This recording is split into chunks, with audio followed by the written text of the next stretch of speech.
And she says,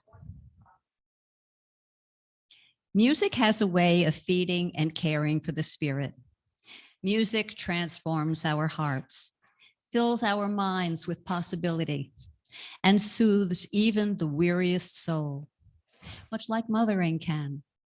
For the countless generations across gender, ethnicity, class, and family, humans have mothered, and humans also have mothers. The gift of loving support, the need for life-sustaining food, the grace of guidance and wisdom. All of these come from the mothers of our lives, much like the ways music can bring wisdom and care to our souls. For today's service, we will be reflecting on some of the harsh and hard realities of motherhood, the purpose and meaning behind this Mother's Day.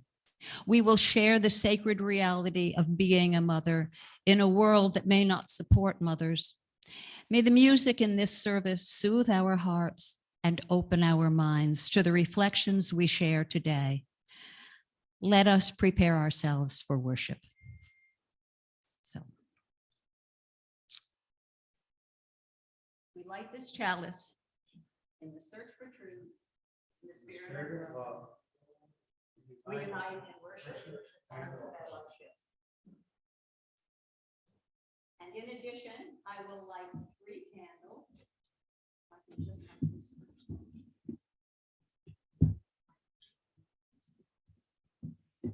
As an extension of our chalice lighting, a moment of silence to light these 3 candles for some of the names of those who have recently been afflicted by police brutality. We cannot cover all the names of those affected, of course, but I'm writing these 3 candles for the lives of Marvin D. Scott III, for the life of Mikhail Rose, and for the life of Frederick Cox. May these lights be a symbol of our commitment to continue the work of racial justice and to proclaim that Black lives matter.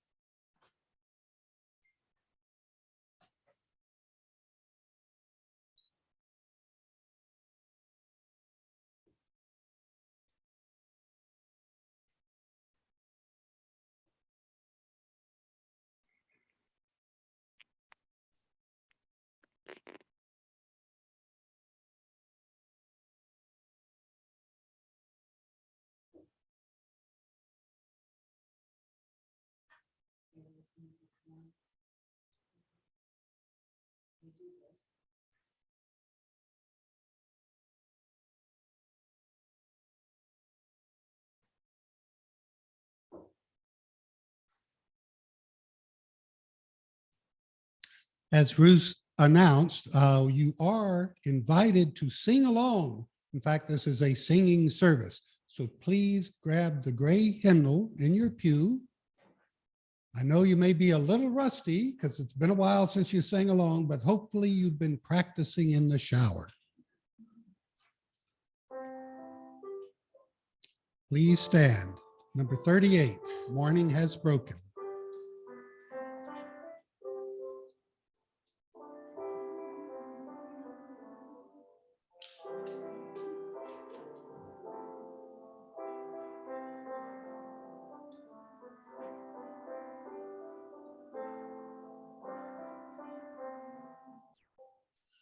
Morning has broken like the first morning. Blackbird has spoken like the first bird. Praise for the singing, praise for the morning, praise for the springing, fresh from the word. Sweet the rain's new fall, sunlit from heaven, like the first dew fall on the first grass. Praise for the sweetness of the wet garden, sprung in completeness where God's feet pass. Mine is the sunlight, mine is the morning, born of the one light, Eden so play. Praise with elation praise every morning. God's recreation of the new day.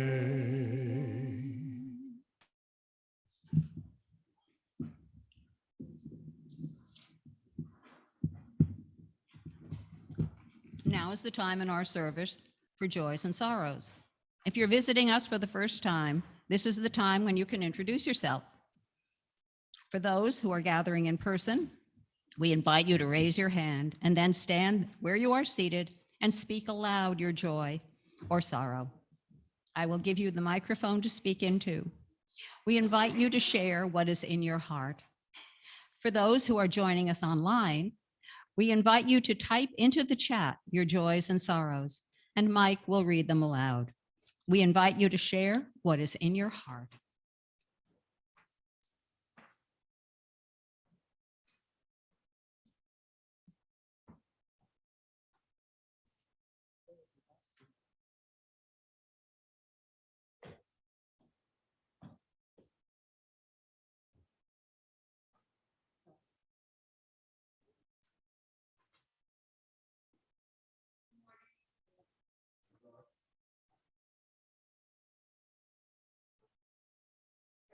Good morning. My name is Maureen. Nice to see you all. Happy Mother's Day to everyone. Yesterday, I was very fortunate to have my daughter take me and Mike and some friends to Alvin Ailey at the NJ and celebrate Mother's Day by seeing beautiful dance and hearing beautiful music. Then prior to that, we went to see a film about Alvin Ailey, so we really were very knowledgeable by the time we got to the performance. But it's nice to see everybody, and it was very exciting to walk into the parish hall and smell coffee.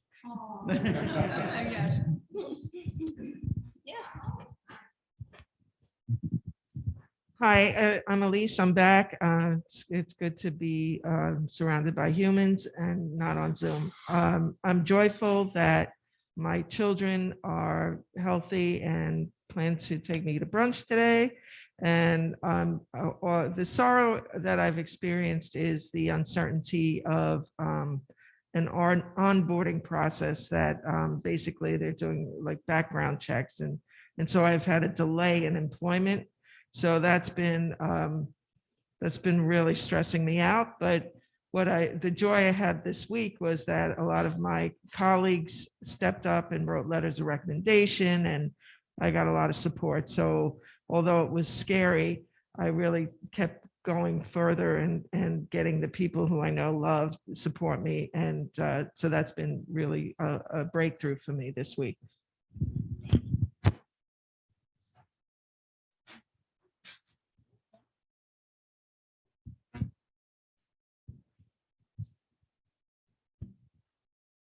Good morning and happy Mother's Day to everybody. My name is Sarah Walters. I hopefully go well, not this week, but the following Tuesday, I'm flying up to New Hampshire to see my sister, who I've not seen in almost 10 years. So I'm really looking forward to that. And last Sunday was my granddaughter's confirmation. I'm very proud of her. And my two little ones got to see Lion King. They were so excited. Thank you.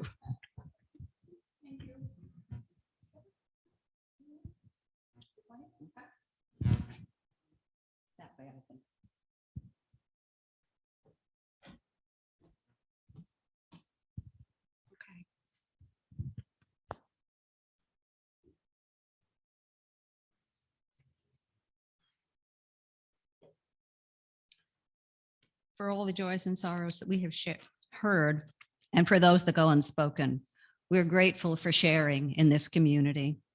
Let us enter into a moment of silence and reflect on the joys and sorrows that we have spoken and the ones left unspoken, but those that are carried in our hearts this morning.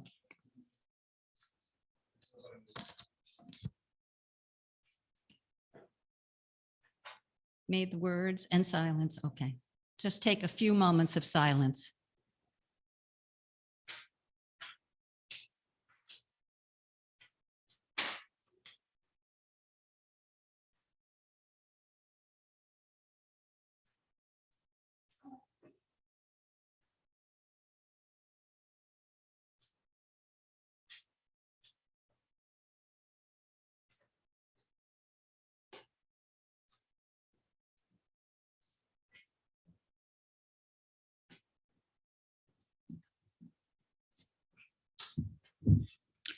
Please stay seated, but turn in your gray hymnal to number 123.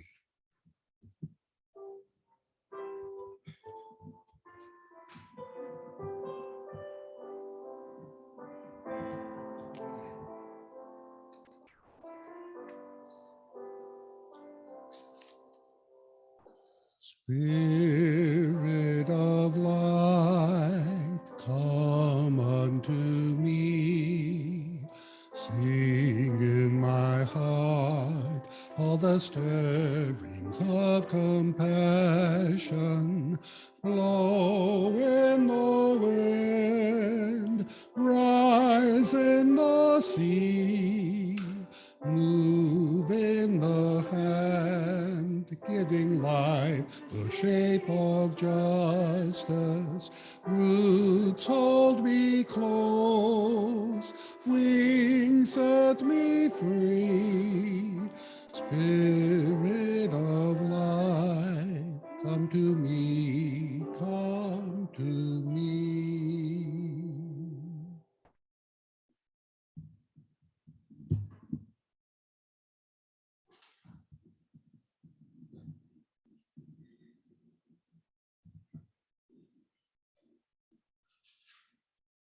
I grew up thinking that Mother's Day was a Hallmark card holiday. I was completely unaware of its origins and only came to learn of Julia Ward Howe's original proclamation with the advent of the internet. I had prepared some background on her proclamation, but I scrapped it when I read my daily newsletter from historian Heather Cox Richardson, professor of late 19th and earliest 20th century history. She teaches at Boston University. I get a daily newsletter from her. She puts the news of the day into that historical context, and it's so marvelous and so enlightening. So here is going to be her newsletter for this morning, Mother's Day. The only thing she fails to mention about Julia Ward Howe is that she was a Unitarian. So here is Heather Cox Richardson's letter from an American for Mother's Day. If you Google the history of Mother's Day, the internet will tell you that Mother's Day began in 1908 when Anna Jarvis decided to honor her mother. But Mother's Day, with the apostrophe not in the singular spot, but in the plural, actually started in the 1870s, when the sheer enormity of the death caused by the Civil War and the Franco-Prussian War convinced American women that women must take control of politics from the men who had permitted such carnage. Mother's Day was not designed to encourage people to be nice to their mothers. It was part of women's effort to gain power to change modern society. The Civil War years taught Native Americans what mass death meant in the modern era. Soldiers who had marched off to war with fantasies of heroism discovered that long-range weapons turned death into tortured anonymity. Men were trampled into blood-soaked mud, piled like cordwood in ditches, or transformed into emaciated corpses after dysentery drained their lives away. The women who had watched their men march off to war were haunted by its results. They lost fathers, husbands, sons. The men who did come home were scarred in body and mind. Modern war, it seemed, was not a game. But out of the war also came a new sense of empowerment. Women had bought bonds, paid taxes, raised money for the war effort, managed farms, harvested fields, worked in war industries, reared children, and nursed soldiers. When the war ended, they had every intention of continuing to participate in national affairs. But the 14th Amendment, which established that African-American men were citizens, did not mention women. In 1869, women organized the National Women's Suffrage Association and the American Women's Suffrage Association to promote women's right to have a say in American government. From her home in Boston, Julia Ward Howe was a key figure in the American Women's Suffrage Association. She was an enormously talented writer who had penned the Battle Hymn of the Republic in the early years of the Civil War, a hymn whose lyrics made a point to note that Christ was born of woman. Howe was drawn to women's rights because the laws of her time meant that her children belonged to her abusive husband. If she broke free of him, she would lose any right to see her children, a fact he threw at her whenever she threatened to leave him. She was not at first a radical in the mold of reformer Elizabeth Cady Stanton, believing that women had a human right to equality with men. Rather, she believed strongly that women, as mothers, had a special role to perform in the world. For Howe, the Civil War had been traumatic, but that it led to emancipation might justify the terrible bloodshed. The outbreak of the Franco-Prussian War in 1870 was another story. She remembered, "I was visited by a sudden feeling of the cruel and unnecessary character of the contest. It seemed to me a return to barbarism, the issue having been one which might easily have been settled without bloodshed. The question forced upon me, why do not the mothers of mankind interfere in these matters to prevent that waste of human life of which they alone know and bear the cost?" Howe had a new vision. She said, "Of the august dignity of motherhood and its terrible responsibilities," she sat down immediately and wrote an appeal to womanhood throughout the world. Men had and always would decide questions by resorting to mutual murder. But women did not have to accept this state of affairs, she wrote. Mothers could command their sons to stop the madness. "Arise, women," Howe commanded. "Say it firmly. We will not have great questions decided by irrelevant agencies. Our husbands shall not come to us reeking with carnage for caresses and applause. Our sons shall not be taken from us to unlearn all that we have been able to teach them of charity, mercy, and patience." Howe had her document translated into French, Spanish, Italian, German, and Swedish, and distributed as widely as her extensive contacts made possible. She believed that her women's peace movement would be the next great development in human history, ending war just as the anti-slavery movement had ended human bondage.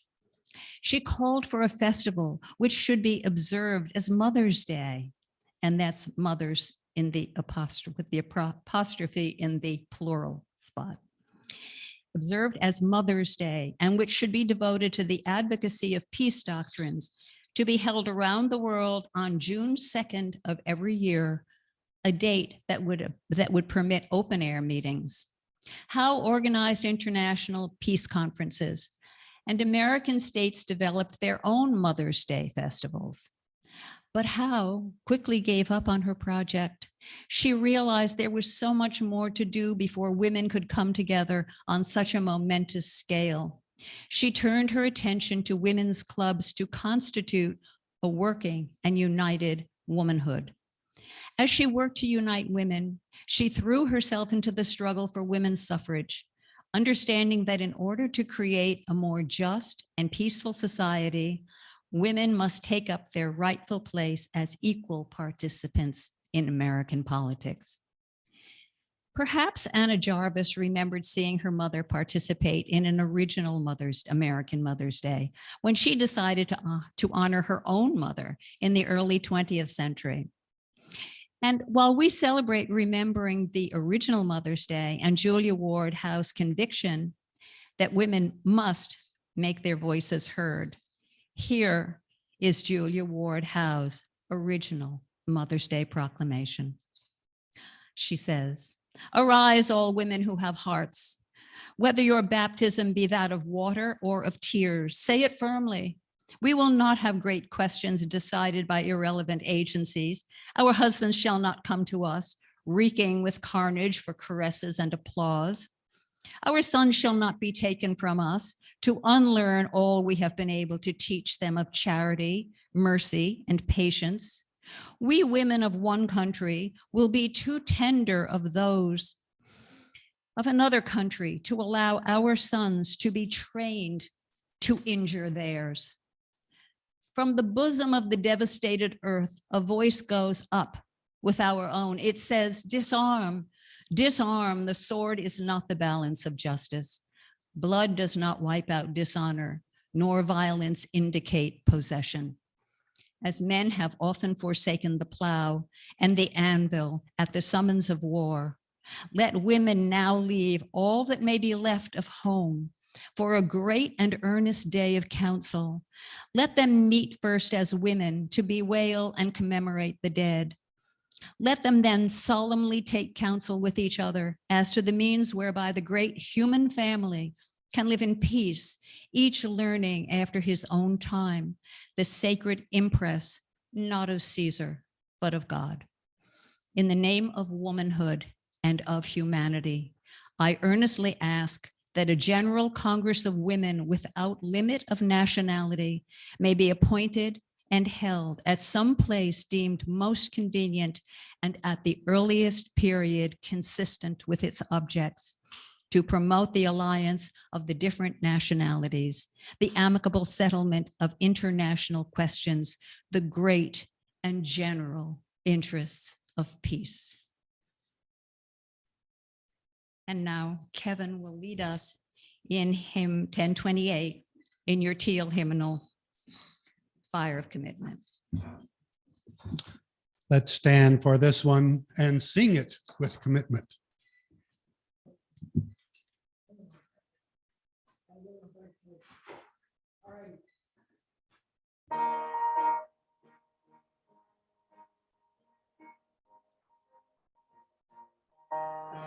From the light of days remembered burns a bottom broad and sure, guiding hands and hearts and spirits into faith set free from fear.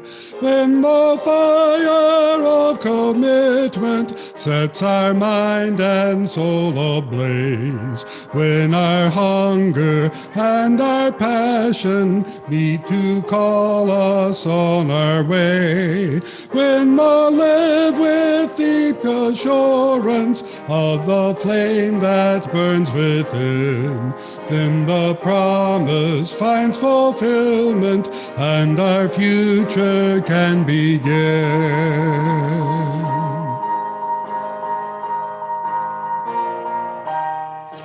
From the stories of our living rings a song both brave and free, calling pilgrims still to witness to the life of liberty.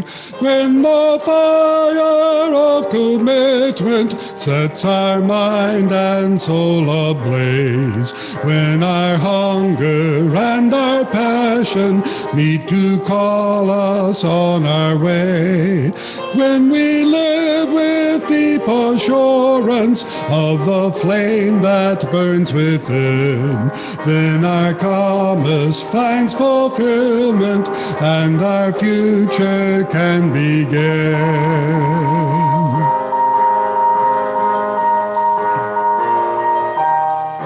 From the dreams of youthful vision comes a new prophetic voice, which commands a deeper justice built by our courageous choice. With the fire of commitment sets our mind and soul ablaze, when our hunger and our passion meet to call us on our way, when we live with deep assurance of the flame that burns within, then the promise finds fulfillment and our future can begin.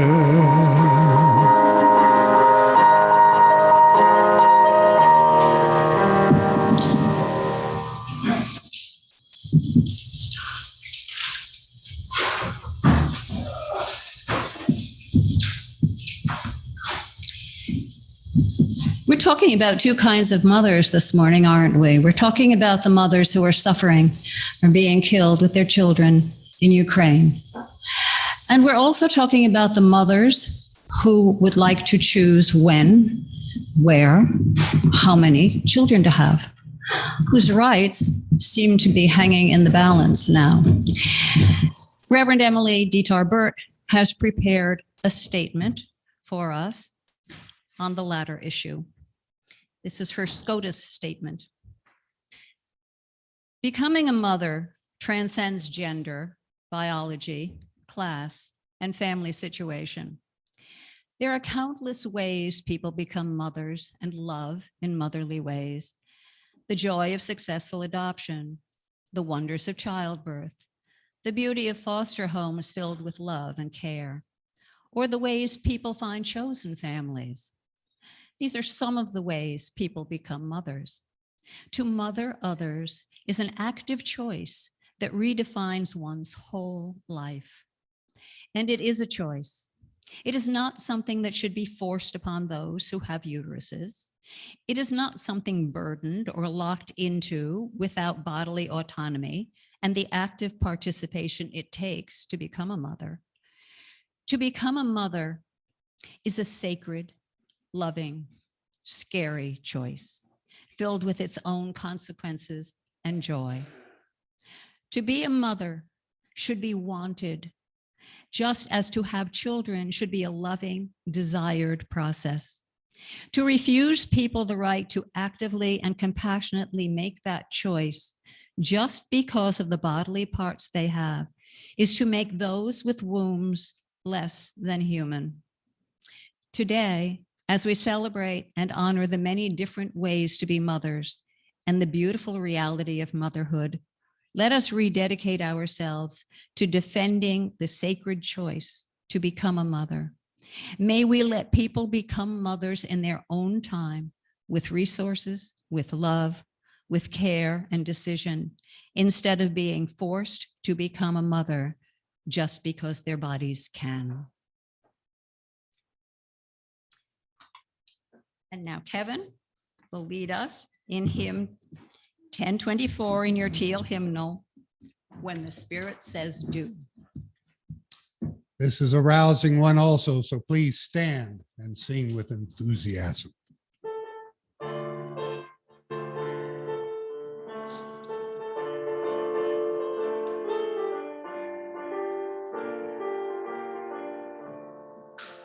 You gotta do when the Spirit says do. You gotta do when the Spirit says do. When the Spirit says do, you gotta do, oh Lord. You gotta do when the Spirit says do. Spirit says do. Spirit says do. Spirit says do. Spirit says do. Spirit says do. Spirit says do. You got to do when the Spirit says do. You got to do when the Spirit says do. When the Spirit says do, you gotta do, oh Lord. You gotta do when the Spirit says do. Spirit says do. Spirit says do. Spirit says do. Spirit says do. Spirit says do. Spirit says do. Spirit says do.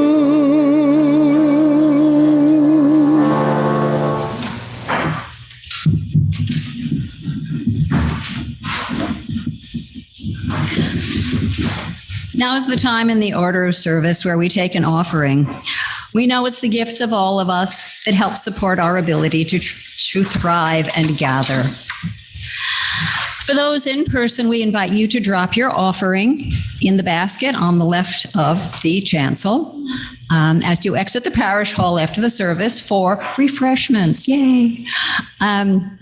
For those online, links and instructions will be posted in the chat. You can mail us a check or donate to our PayPal giving page. Please give as generously as you can.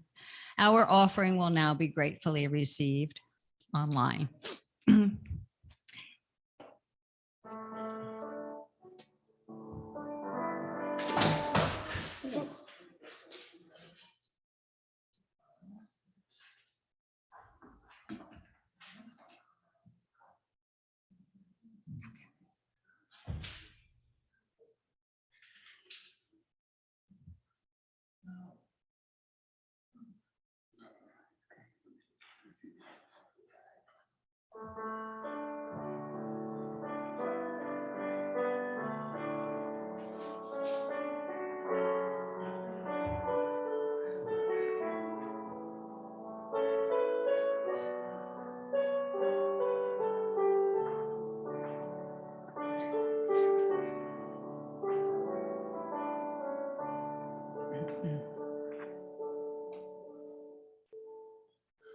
When I am down and oh my soul so weary, when troubles come and my heart burdened be, then I am still and wait here in the silence until you come and sit a while with me.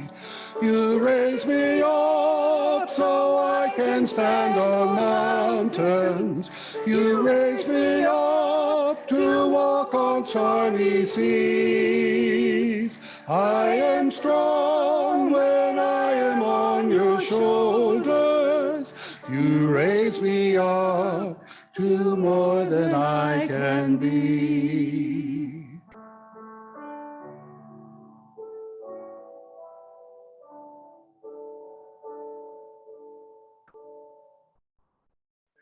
There is no life without its hunger. Each restless heart beats so imperfectly. But when you come and I am filled with wonder, sometimes I think I glimpse eternity. You raise me up so I can stand on mountains. You raise me up to walk on stormy seas. I am strong when I am on your shoulders. You raise me up to more than I can be. You raise me up so I can stand on mountains. You raise me up to walk on stormy seas. I am strong when I am on your shoulders. You raise me up to more than I can be. You raise me up to more than I can be.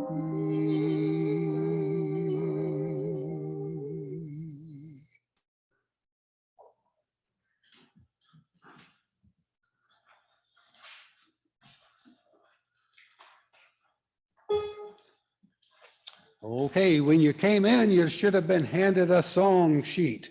Ain't gonna let nobody turn me around. And this has to be sung while standing. Please rise.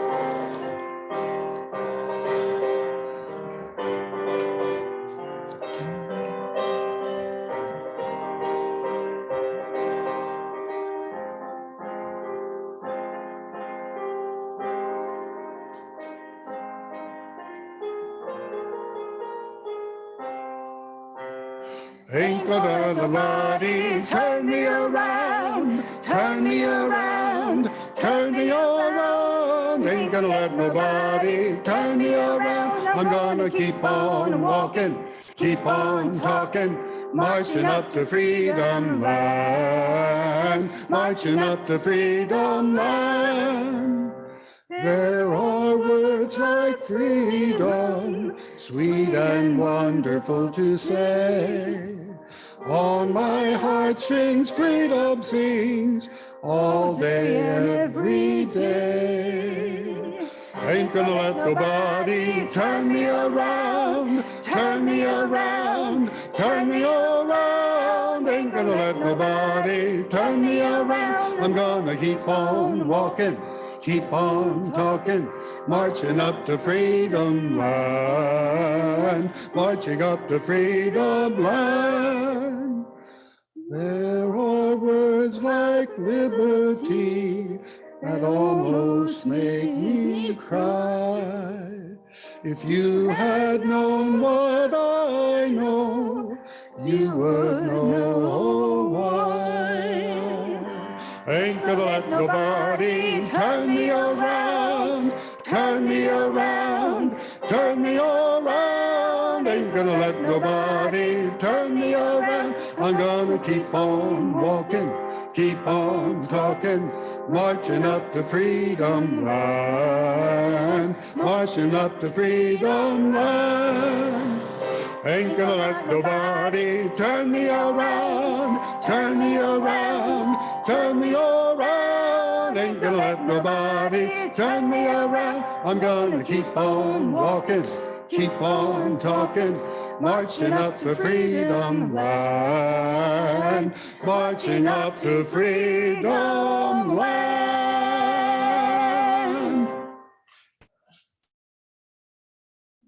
Okay. Thank you. So, Kevin, be careful. Okay. All right. So, I think we are ready to extinguish the chalice. I invite you to join me in extinguishing our chalice. Please repeat after me if you know the words, or repeat with me if you know the words.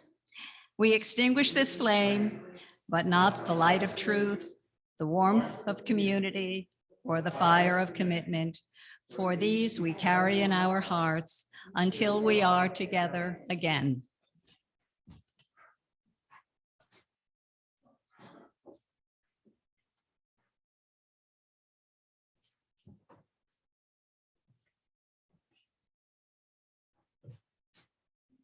And the closing words. Let us sing the magic of imagination. Let us sing the magic of imagination by which we know one another and learn the lives of eras gone by. Let us sing the magic of creation by which we build the world of our soul and teach its wisdom to others young and old.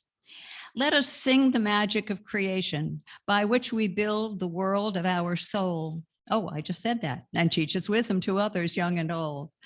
Let us teach the magic of our lives together, holding and shaping by the movement of breath from heart to lung, all new life that is to come. Now, go with singing. Go with magic in your fingertips. Touch this world with your life.